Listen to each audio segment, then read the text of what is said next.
Hello students, our next topic is domain and range of trigonometric functions। तो हमने देखा कि किसी एंगल के लिए साइन और कॉस और टैन इन सब की वैल्यूज चेंज होती रहती है अगर हमने एंगल चेंज किया है तो एंगल की जो वैल्यू हम पुट कर रहे हैं क्या क्या हम पुट कर सकते हैं जिसके लिए फंक्शन डिफाइन है वो तो होगा उन वैल्यूज़ का सेट होगा domain of the given function और उस वैल्यू के लिए उस फंक्शन का जो आंसर है यानी किसी पर्टिकुलर एंगल के लिए tan की वैल्यू क्या है। फॉर एग्जांपल tan π/3, ठीक है। तो ये हो गया tan 60 और tan 60 की वैल्यू क्या होती है √3। तो ये जो वैल्यू पुट कर रहे हैं हम π/3, तो हमने देखा था कि रेडियन में जो भी एंगल है वो किसी न किसी रियल नंबर को रिप्रेजेंट करता है, ठीक है। तो π/3 जो है वो 60 डिग्री के बराबर है और π/3 की जो वैल्यू है वो रियल नंबर को भी रिप्रेजेंट करती है, ठीक है। तो ये जो हम रख रहे हैं ऐसे हम क्या क्या रख सकते हैं जिसके लिए फंक्शन डिफाइन है वो तो होगा डोमेन, उन वैल्यूज़ का सेट, ठीक है। और ये जो आंसर आ रहा है वो जो वैल्यूज़ हम पुट कर रहे हैं इस पर क्या क्या आंसर पॉसिबल है, √3 आया, ऐसे और क्या क्या आ सकता है, वो होगी range of the given trigonometric function. तो इस टॉपिक में हमें ये देखना है कि sine cos tan sec cosec cot इसमें हम क्या क्या वैल्यूज़ पुट कर सकते हैं और उन वैल्यूज़ के लिए आंसर क्या क्या हो सकते हैं और क्या क्या नहीं हो सकते हैं, ठीक है। तो सबसे पहले हम देखते हैं कि domain and range of sine x and cos x क्या होते हैं। तो हमने पढ़ा था कि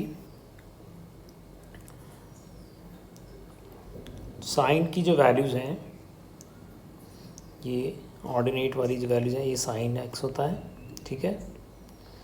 और ये जो आगे वाला है abscissa that is cos x, ठीक है। तो ये कॉस एक्स और साइन एक्स होते हैं। अब ये जो एंगल है तो जीरो है यहाँ पर, लेकिन अगर हम ये एंगल लें एक्स, ठीक है, पी पॉइंट, तो इस पी पॉइंट को जब हम चेंज करते जाएंगे एक्स की वैल्यू बढ़ती जाएगी। तो देखो यहाँ से शुरू हुआ तो यहाँ पे साइन की वैल्यू कितनी है 0, फिर ये बढ़ते बढ़ते बढ़ते बढ़ते बढ़ते बढ़ते वैल्यू कहाँ पे पहुँच गई 1 पे पहुँच गई, ठीक है। अब ये कम होते होते होते होते फिर से कहाँ आ गई, ये आ गई 0 पे, फिर 0 से कम होते होते होते होते होते कहाँ पे आ गई -1 पे आ गई और फिर बाद में कहाँ आ गई 0 पे, ठीक है।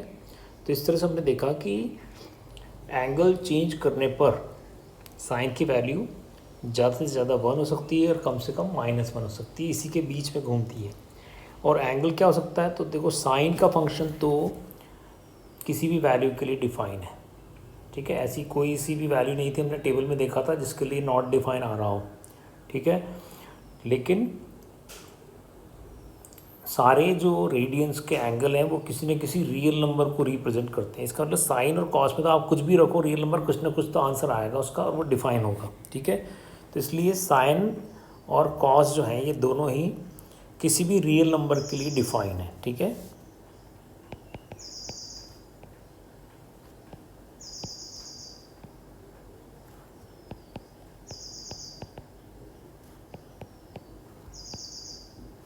For all real numbers. तो therefore domain of sin x and cos x are set of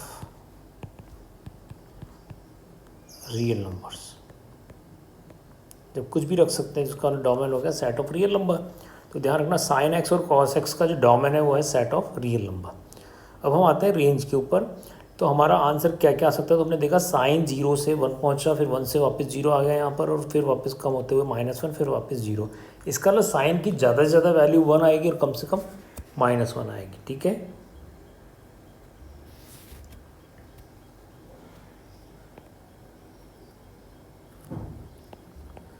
We know that value of sin x is less than और इक्वल टू 1, ज़्यादा से ज़्यादा 1 या 1 के या तो 1 के इक्वल या 1 से लेस, ठीक है। और ग्रेटर देन और इक्वल टू -1 या फिर -1 के इक्वल और उससे बड़ी या 1 के इक्वल उससे छोटी, यानी 1 से -1 के बीच में होगी, ठीक है। इसी तरह से cos x को भी यही हो रहा है, ये 1 हुआ यहाँ पर, फिर इधर 0 हुआ, फिर -1, फिर 0, तो cos की वैल्यू भी 1 और -1 के बीच में ही घूम रही है, ठीक है। तो इसका मतलब cos x also lie between 1 and -1। तो therefore range of cos x and sin x are -1, यानी -1 से लेके 1 तक हो सकती है। -1 एंड 1 आर इंक्लूडेड, इसलिए हमने बिग ब्रैकेट लगाया है।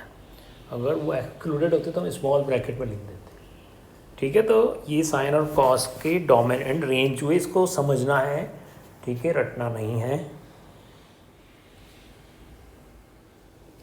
अब हम देखते हैं कॉसेक एक्स का डोमेन और रेंज क्या होता है, ठीक है। तो देखो साइन की वैल्यू जो है वो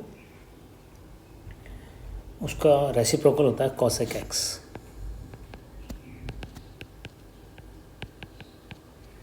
ठीक है। ये है एक्चुअल में कॉसेक। तो हमने देखा था कि साइन की वैल्यू जो है वो 0 होती है, किसके लिए, 0 पर, फिर ये पाई पर भी 0 है,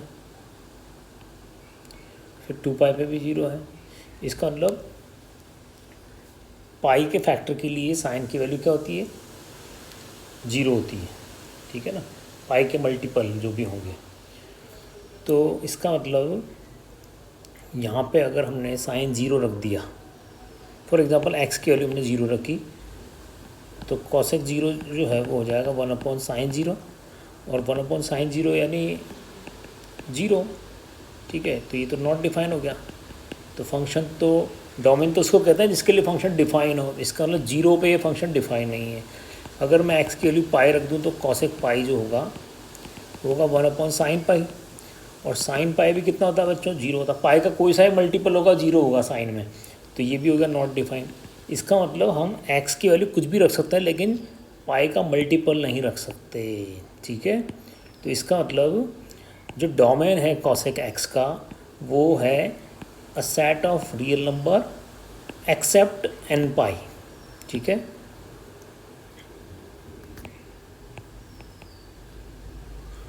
cosec x is defined for all x belongs to R and x should not be equals to n पाई, क्योंकि n पाई हो गया तो साइन 0 की वैल्यू 0 आ जाएगी और कॉसेक डिफाइन नहीं होगा, ओके। तो ये हमें ध्यान रखना है। तो इसलिए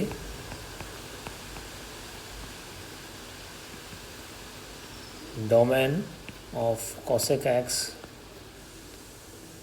is equals to a set y such that y belongs to R and y is not equals to n pi, where y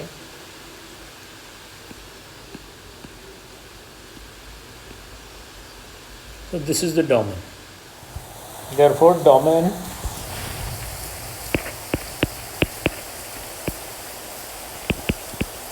of y is equals to cosec x, y is equals to cosec x is a set of all x such that x belongs to a real number and x is not equals to n pi, where n is a integer। यानी यहाँ पे हम 1 2 0 3 4 5 कुछ भी रख सकते हैं, सभी में 0 हो जाएगी साइन एक्स की वैल्यू, और फंक्शन डिफाइन नहीं होगा, इसलिए n पाई को छोड़ के कोई सा भी रियल नंबर हम रख सकते हैं कॉसेक एक्स में। तो इसलिए जो डोमेन है कॉसेक एक्स का, that is a set of real number except a multiple of pi, okay. Now let's see what is the range of cosec x, ठीक है। तो जैसे से हम एंगल बढ़ाते हैं तो साइन की वैल्यू चेंज होती है, साइन की वैल्यू 0 डिग्री पर 0 है, π/2 पर 1 होती है, फिर पाई पर 0 हो जाती है, फिर 3π/2 पे -1 और फिर वापस से 0। तो इस तरह से हम देखते हैं कि जो साइन एक्स की वैल्यू है वो 1 और -1 के बीच में ही घूमती है। ठीक है, तो यहाँ पर साइन एक्स की वैल्यू 0 तो हम ले नहीं सकते हैं क्योंकि उसके लिए तो कॉसेक एक्स डिफाइन नहीं है। तो फिर 0 और 1 के बीच में साइन की वैल्यू क्या क्या होती होगी। ठीक है, तो हम देखते हैं कि जब 0 और 1 के बीच में हम देखते हैं साइन की वैल्यू, तो साइन की वैल्यू 0 से कहाँ तक पहुँचती है, 1 तक पहुँचती है। ठीक है, तो ये साइन की वैल्यू धीरे धीरे बढ़ती है। ठीक है, और हमें पता है साइन का रेसिप्रोकल है कॉसेक, तो जब साइन 1/2 है बच्चों तब कॉसेक होगा 2। ठीक है, जब साइन 3/4 है मान लो तो कॉसेक उसका रेसिप्रोकल होगा, क्या होगा, 4/3। जब साइन 1/5 है तो क्या होगा, 5, कॉसेक हो जाएगा 5। जब साइन 1/4 है तो कॉसेक क्या हो जाएगा, 4। जब साइन 1/3 है तो कॉसेक हो जाएगा 3। तो हम देख रहे हैं कि जब साइन की वैल्यू बढ़ती जा रही है तो कॉसेक की वैल्यू कम होती जा रही है। ठीक है, और 1 तक पहुंचेंगे हम तो कॉसेक की वैल्यू कम होते होते कहाँ पहुंच जाएगी, 1 पर पहुंच जाएगी। ठीक है, तो जब साइन की वैल्यू 0 से बढ़ते बढ़ते 1 तक पहुंचती है तो कॉसेक की वैल्यू कम होती जाती है।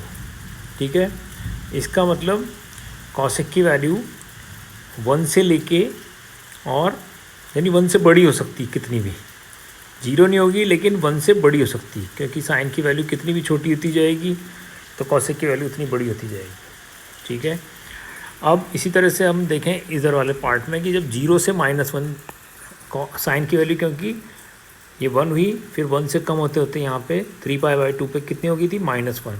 तो जब साइन की वैल्यू नेगेटिव होगी, ठीक है, मान लो -1/2 है तो कॉसेक क्या होगा, -2 होगा। जब साइन की वैल्यू -1/3 है तो कॉसेक कितना होगा, -3 होगा। तो यहाँ तो 5, 4, 3, 2 ये कम होती जा रही थी, अब -3, -2 यहाँ तो वैल्यू क्या होती जा रही है, बढ़ती जा रही है।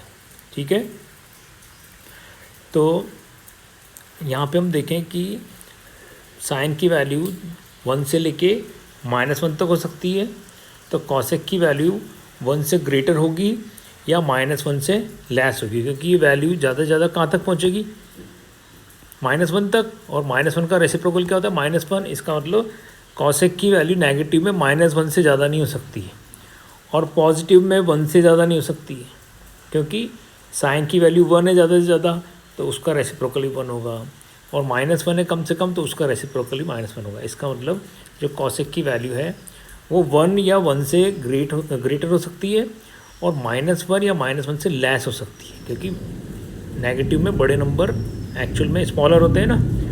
तो इस तरह से हमने देखा कि कॉसेक का जो रेंज है वो 1 या 1 से ग्रेटर आएगा उसका आंसर, या -1 और -1 से लेस आएगा। So therefore range of y is equals to cosec x is equals to y belongs to y such that y belongs to R and y greater than or equals to 1 और y is less than or equals to -1। इसका मतलब cosec में ज़्यादा से ज़्यादा answer -1 जो है वहाँ तक आ सकता है। ठीक है, और 1 से बड़ा हो सकता है कुछ भी। ठीक है, तो ये हमें ध्यान रखना है। This is the range of y is equals to cosec x। Now in third part we have y is equals to sec x। तो हम देखना है कि सेक x जो है इसका डोमेन और रेंज क्या होता है। तो हमें पता है कि sec x is equals to 1 cos x होता है, और cos x जो है it is defined for all the real numbers. ठीक है, लेकिन हम देखते हैं कि π/2 पे cos की वैल्यू क्या होती है, 0 हो जाती है। पहला वाला cos है ना, तो π/2 पे cos की वैल्यू क्या है, 0, और 3π/2 पे भी क्या है, 0। तो जब 0 हो जाएगी cos की वैल्यू तब sec कितना हो जाएगा, 1/0 यानी नॉट डिफाइन। लेकिन डोमेन तो उन वैल्यूज़ का सेट होता है जिसके लिए फंक्शन डिफाइन हो। तो हमें ये देखना है कि जिससे 0 नहीं आए। तो बाकी तो कुछ भी रख सकते हैं हम, सभी में कुछ ना कुछ वैलिड आंसर आएगा, लेकिन केवल हम π/2 का मल्टीपल नहीं रख सकते। ठीक है, x जो है वो 2n+1 π/2 नहीं होना चाहिए। बाकी कुछ भी रियल नंबर हो सकता है, क्योंकि अगर मैं n की वैल्यू 0 रखूँ तो 2 × 0 0 + 1 π/2 तो आ गया π/2। फिर मैं n की वैल्यू 1 रखूँ तो 2 × 2 + 1 तो ये हो गया 3 π/2। ठीक है ना। तो ये n हम इंटीजर रखते जा रहे हैं पॉजिटिव, तो ये आ रहा है π/2 3 π/2। इन सब वैल्यूज़, इन सब एंगल्स के लिए कॉस की वैल्यू 0 होती है, इसलिए इनके लिए sec x डिफाइन नहीं है। ठीक है, तो इसलिए डोमेन जो है, therefore domain of y = sec x is equals to set of all x such that x belongs to set of real number, but x should not be equals to an odd multiple of π/2 where n belongs to set of integers. तो this is the domain. ठीक है, यानी सभी के लिए define है, π/2 के multiple odd multiple छोड़ दो, उनके लिए डिफाइन नहीं है। ओके, अब देखते हैं कि इसकी रेंज क्या है। तो देखो, जैसे साइन की वैल्यू 1 से -1 के बीच में थी, ऐसे cos x जो है उसकी वैल्यू भी 1 से -1 के बीच में होती है। तो इसका मतलब यहाँ पर भी जो आंसर है वो सिमिलरली जब cos की वैल्यू 1 के क्लोज पहुँचेगी, यानी धीरे धीरे जब cos की वैल्यू बढ़ेगी तब sec की वैल्यू कम हो जाएगी। ठीक है, इसलिए इस cos x की जो रेंज है वो भी सेम होगी जो sin x की है। ठीक है, यानी 1 से बड़ी कितनी भी जा सकती है वैल्यू, और -1 से लेस होगी। ठीक है, तो इसलिए range of y = cos x is a set of y such that y belongs to a set of real number and y is greater than or equals to 1 और y is less than or equals to -1। ठीक है, तो ये होगी हमारी range cos x की, क्योंकि sign की वैल्यू जो है वो y = sec x, ये sec x की रेंज हो गई, क्योंकि cos की वैल्यू 1 से ज़्यादा नहीं हो सकती है, और जब cos की वैल्यू 1 से लेस होगी तो उसका रेसिप्रोकल 1 से बड़ा हो जाएगा। ठीक है ना, रेसिप्रोकल हमेशा उसका वैल्यू 1 से बड़ी हो जाएगी, और इस तरह से माइनस में उल्टा होगा। माइनस में अगर हम वैल्यू बढ़ाएंगे तो रेसिप्रोकल जो है वो छोटी हो जाएगी वैल्यूज़। हम देखते हैं y = tan x जो ट्रिग्नोमेट्रिक फंक्शन है, इसका डोमेन क्या होता है। तो देखो, tan x जो है बच्चों, ये है sin x / cos x। ठीक है, तो यहाँ पे डिनोमिनेटर 0 नहीं होना चाहिए, और हमें पता है cos में जो वैल्यू अगर हम π/2 का ऑड मल्टीपल रखते हैं तब 0 आती है, और उस सिचुएशन में tan x डिफाइन नहीं होगा, क्योंकि डिनोमिनेटर में क्या आ जाएगा 0। तो इसका मतलब जिस वैल्यू के लिए cos x 0 होता है उसके लिए tan x डिफाइन नहीं हो पाएगा। ठीक है, बाकी आप कुछ भी रख दो। तो इसलिए डोमेन जो होगा of y = tan x, so domain of y = tan x will be a set of x such that x is a real number and x should not be equals to odd multiple of π/2। उसको छोड़ के बाकी सब के लिए function define होगा। ठीक है, क्योंकि उसी कंडीशन में डिनोमिनेटर 0 हो रहा है। ठीक है, तो ये तो हो गया डोमेन। और रेंज में हम देखेंगे कि यहाँ पे tan की जो वैल्यू होगी उसका रेसिप्रोकल करने पर हमेशा एक रियल नंबर आएगा। ठीक है, तो therefore range of y = cot x is a set of real numbers, इसमें कोई कंडीशन नहीं है, रियल नंबर्स आएंगे इसमें। अब हम देखते हैं y is equals to cot x जो है उसका डोमेन और रेंज क्या होता है। तो हमें पता है कि cot x is cos x upon sine x, तो डिनोमिनेटर में जीरो नहीं आना चाहिए, तो हमें देखना है साइन में किस पर जीरो आता है। तो साइन में जीरो आता है x is equals to n pi पर। तो एन पाई हमने यहाँ पे कुछ भी रख दिया, साइन जीरो रख दिया, पाई रख दिया, 2 पाई रख दिया, 3 पाई रख दिया, तो उस कंडीशन में जीरो आ जाएगा और आंसर होगा नॉट डिफाइंड। तो इसलिए हमें इसको अवॉइड करना है, ठीक है। तो इसमें हम कॉट एक्स में x की वैल्यू कुछ भी रख सकते हैं एक्सेप्ट एन पाई। तो इसलिए डोमेन जो है,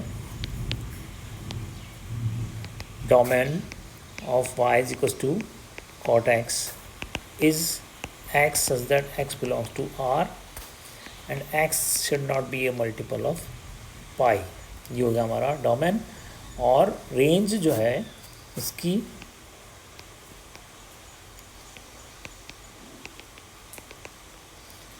सेट ऑफ रियल नंबर ही होगी, ठीक है, y बिलोंग्स टू R। इसका रेंज भी वही होगा जो 10 का है, क्योंकि ये 10 का रेसिप्रोकल है।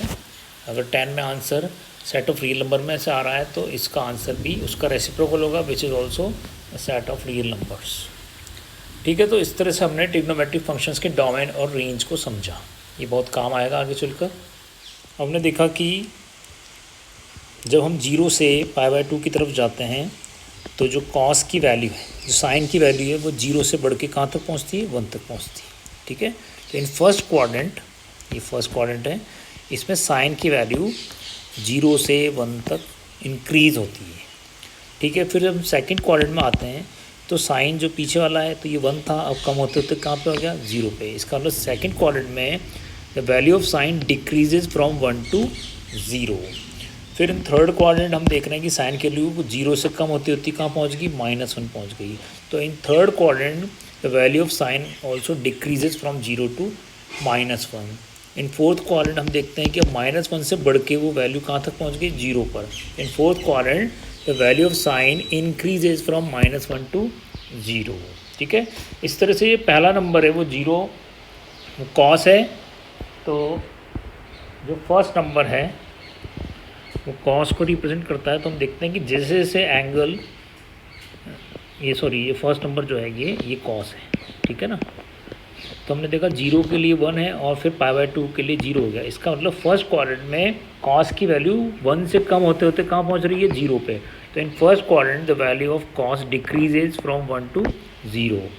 फिर दूसरे में देखो 0 से कम होते होते वैल्यू, ये पहले वाली वैल्यू को देखो, ये क्या हो गई, ये -1। इसका मतलब सेकंड क्वाड्रेंट में कॉस की वैल्यू कम होती है, ध्यान रखना, ठीक है। सेकंड क्वाड्रेंट में कॉस की वैल्यू 0 से कम होते होते -1 पहुँच जाती है। थर्ड क्वाड्रेंट में कॉस की वैल्यू -1 से बढ़कर 0 तक पहुँच जाती है, और फोर्थ क्वाड्रेंट में 0 से बढ़कर 1 तक पहुँच जाती है। तो इस तरह से हमने ये टेबल में इन सबको लिखा हुआ है, तो ये कोई हमें याद करने की ज़रूरत नहीं, हम खुद देख कर बना सकते हैं, ठीक है।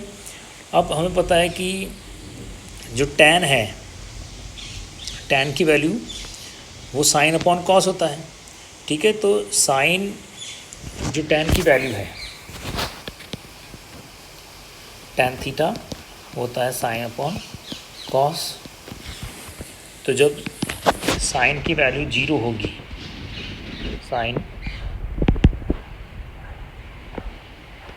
0 होता है 0 पर, ठीक है, और कॉस 0 की वैल्यू होती है 1, तो 0/1, तो tan की वैल्यू कितनी हो गई, 0 हो गई।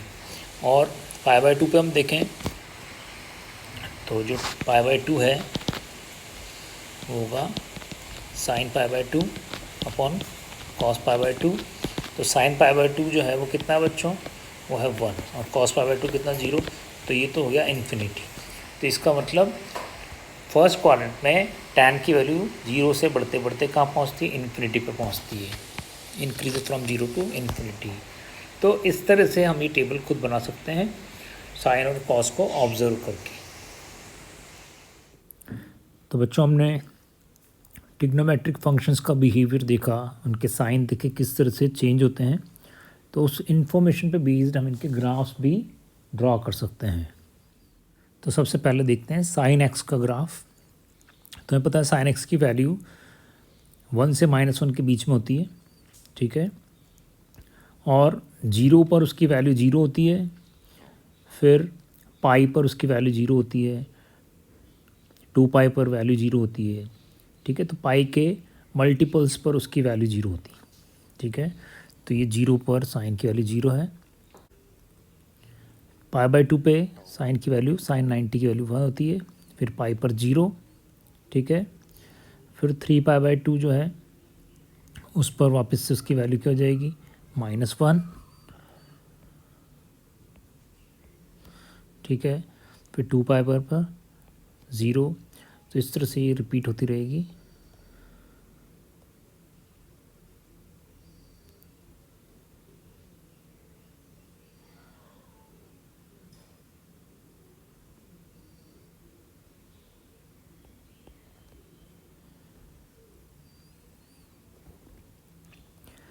इसी तरह से अगर हम नेगेटिव पार्ट पर देखेंगे तो यही होगा, -π पर 0,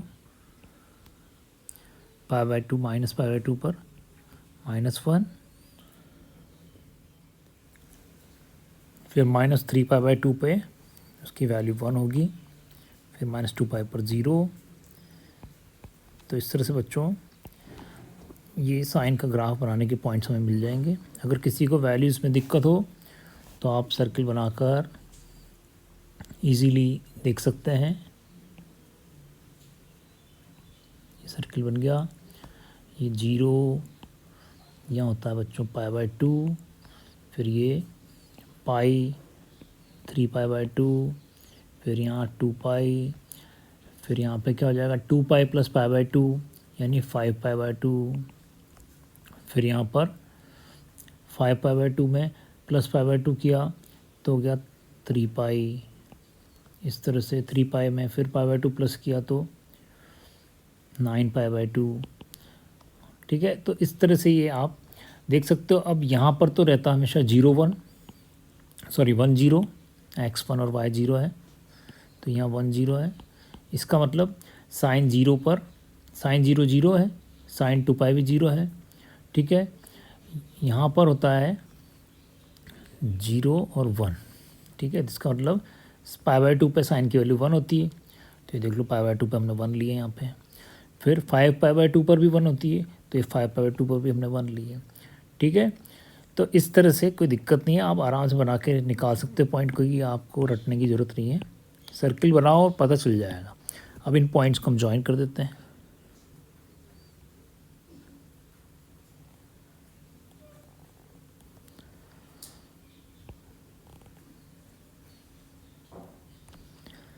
ठीक है, तो this is the graph of sine x. अब देखते हैं कॉस एक्स का ग्राफ। तो ये वैल्यूज़ हम निकाल सकते हैं, ठीक है।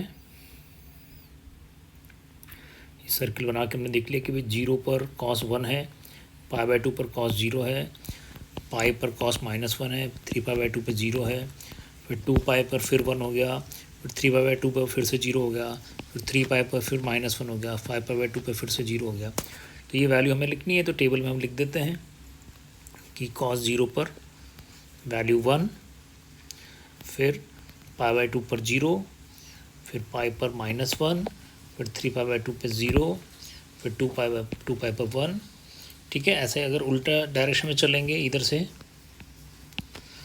तो -π/2 पर 0, फिर -π पर -1, फिर -3π/2 पर 0, फिर -2π पर 1, इस तरह से चलेगा, ठीक है। तो ये वैल्यू हम खुद निकाल सकते हैं। अब हम इसका ग्राफ बनाते हैं, ठीक है। तो ये सर्किल हटा देते हैं। तो ये y = cos x का हम ग्राफ ड्रॉ कर रहे हैं। तो 0 पर x = 0 पे cos x है 1, फिर π/2 पर है 0, फिर पाई पर है -1, फिर 3π/2 पर है 0, फिर 2π पर है 1, ठीक है। इस तरह से आगे अगर 5π/2 है उस पर हम देखें तो उस पर होगा 0, फिर 3 पाई है उस पर हो जाएगा -1। ठीक है,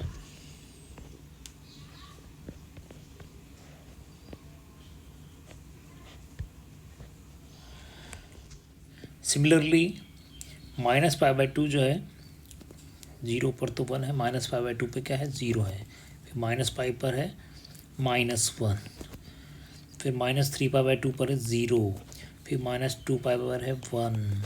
ठीक है, इस तरह से। तो अगर हम इसको ज्वाइन करें तो ग्राफ बनेगा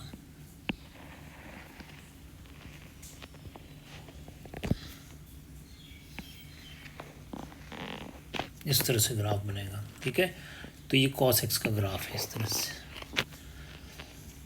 तो वैल्यूज़ बना के हम खुद वैल्यू देख देख के सर्कल ड्रॉ करके इजीली ये ग्राफ ड्रॉ कर सकते हैं। ये कंसेप्ट की बात हो रही है बच्चों।